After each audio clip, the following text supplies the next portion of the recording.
I am pleased to be with you here on a platform of exceptional relevance: climate change, disaster risk reduction, and sustainability, a way of life.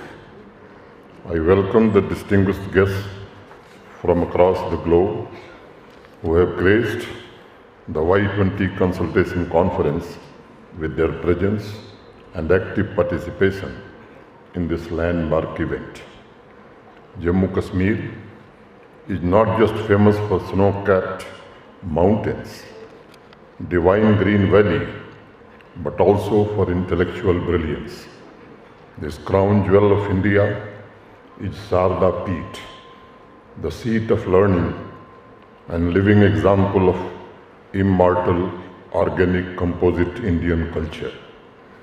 It is a land of enlightenment and beautifully provides connect between the ancient and the modern. I take pride in the fact that our natural resources are growing. The green cover has gone up to in the last few years to 55%, and in the last financial year alone, we have planted more than 15 million trees across the Union Territory of J&K. I hope you all will enjoy the serene nature, soul-stirring culture, and our warm hospitality. Friends, the massive participation in this Y20 Consultation Conference signals the encouraging prospect of a new energy in a global partnership on environment, development, and our collective effort to ensure equity, global prosperity, and better quality of life for everyone. The vision of India's G20 presidency is the vision for the future of humanity. One Earth, one family, one future.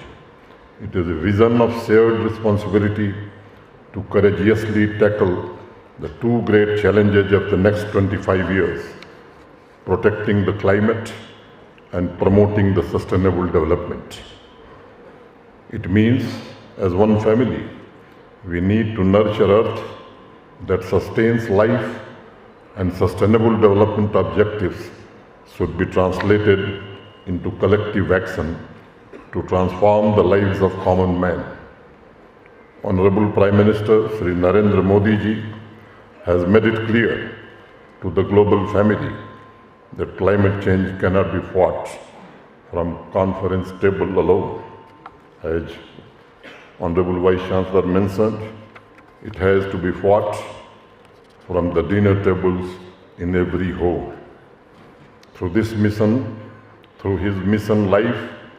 Lifestyle for Environment, Honorable Prime Minister has urged the 8 billion people of this planet to transform the effort of tackling climate change challenge into a mass movement and promote an environmentally conscious lifestyle.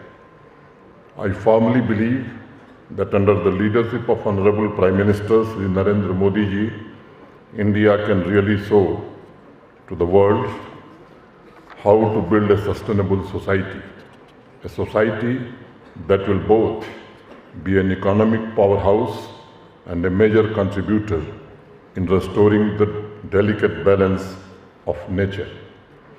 The sustainable living is Indian way of life.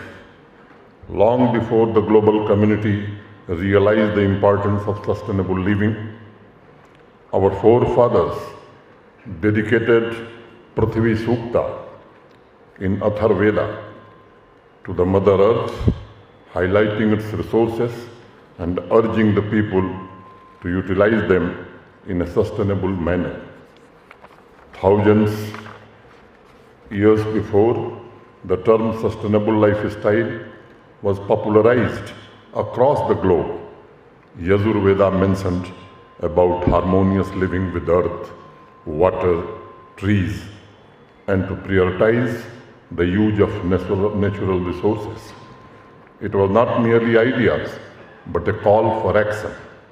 Every ancient Indian scripture called for selfless act And that's why I call upon youth to ensure that ideas to create productive harmony between human and nature are translated into action, and it must contribute to a better world. Our forefathers gave the principle of sustainable life and ecological sustainability. It is not simply some ideas or doctrine, but it is the best policy document and finest action plan ever made in the history of mankind.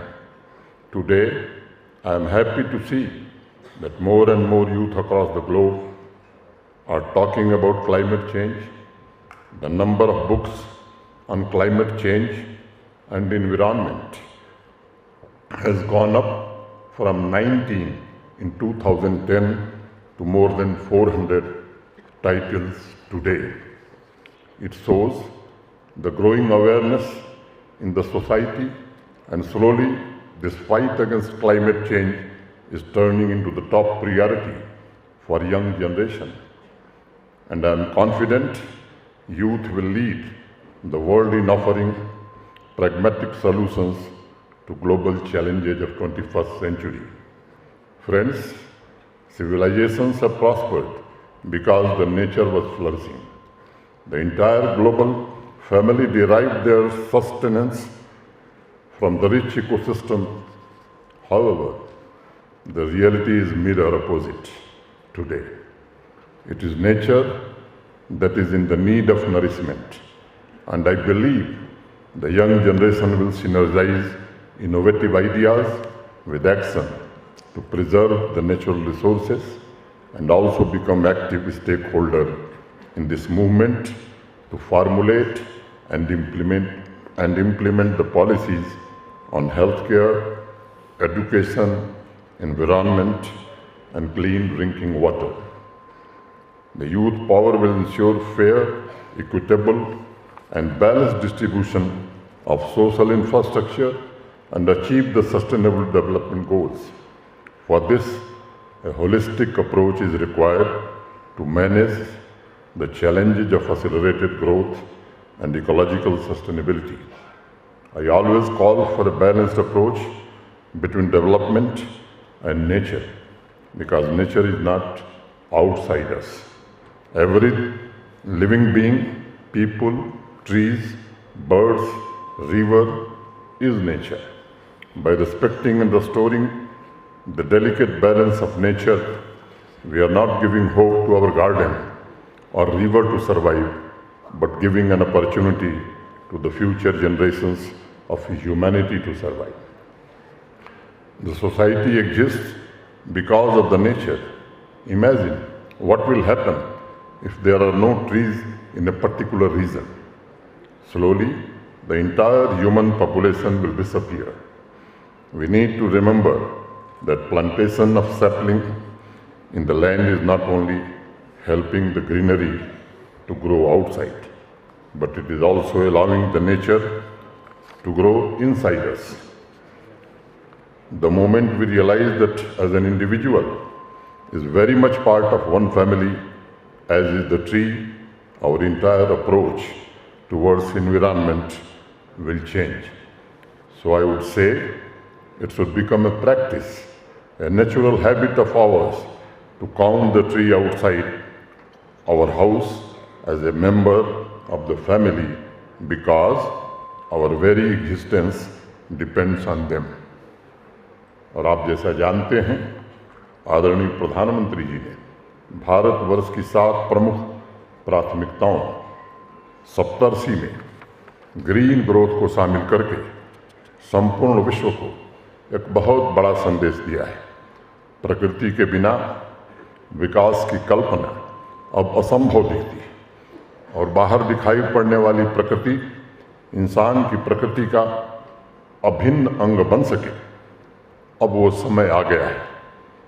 जैसा आपने देखा है, जब देश की संसद में भारत का बजट प्रस्तुत हुआ था, तो इस साल के बजट में ग्रीन ग्रोथ के लिए green hydrogen mission, energy transition, energy storage project, renewable energy evacuation, green credit program, PM Pranam, Gobardhan scheme, मिष्टी अमृत धरोहर जैसे अनेक अभियान शुरू किए गए हैं और लक्ष्य जो रखा है कि 2070 तक भारतवर्ष अपने जीरो कार्बन एमिशन के लक्ष्य को प्राप्त कर सके।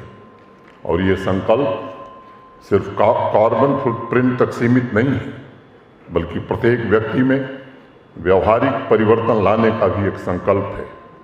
साथियों, युवा चेतना को मैं सबसे प्रभावी माध्यम मानता हूँ, जो पूरी दुनिया को ये बता सकता है कि नेचुरल रिसोर्स पर हमारा अधिकार अस्थायी है और उसे हर परिवार की कार्यसूची का महत्वपूर्ण मुद्दा बनाया जा सकता है। Our rights on natural resources are not absolute. It is temporary. This thinking should become part of our daily habit to ensure prosperous earth for our future generations.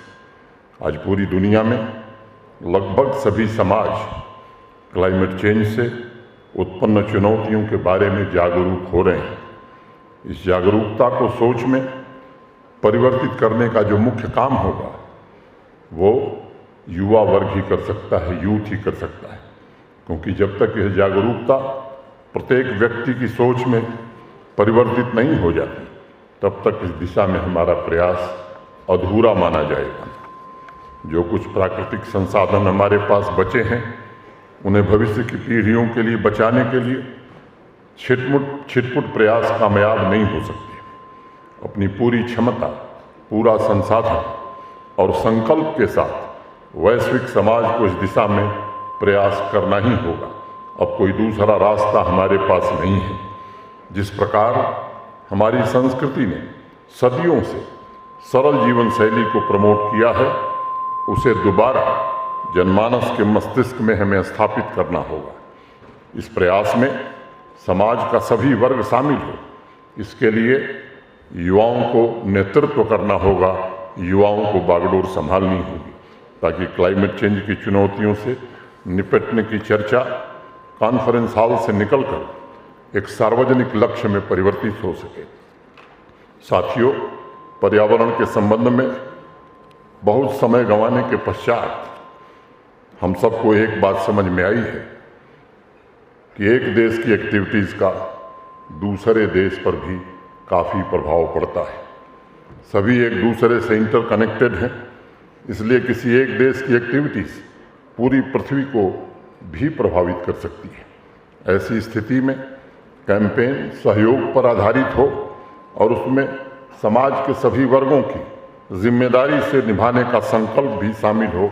हमें ऐसी व्यवस्था स्थापित करनी होगी और नौजवानों को उसका नेतृत्व करना होगा।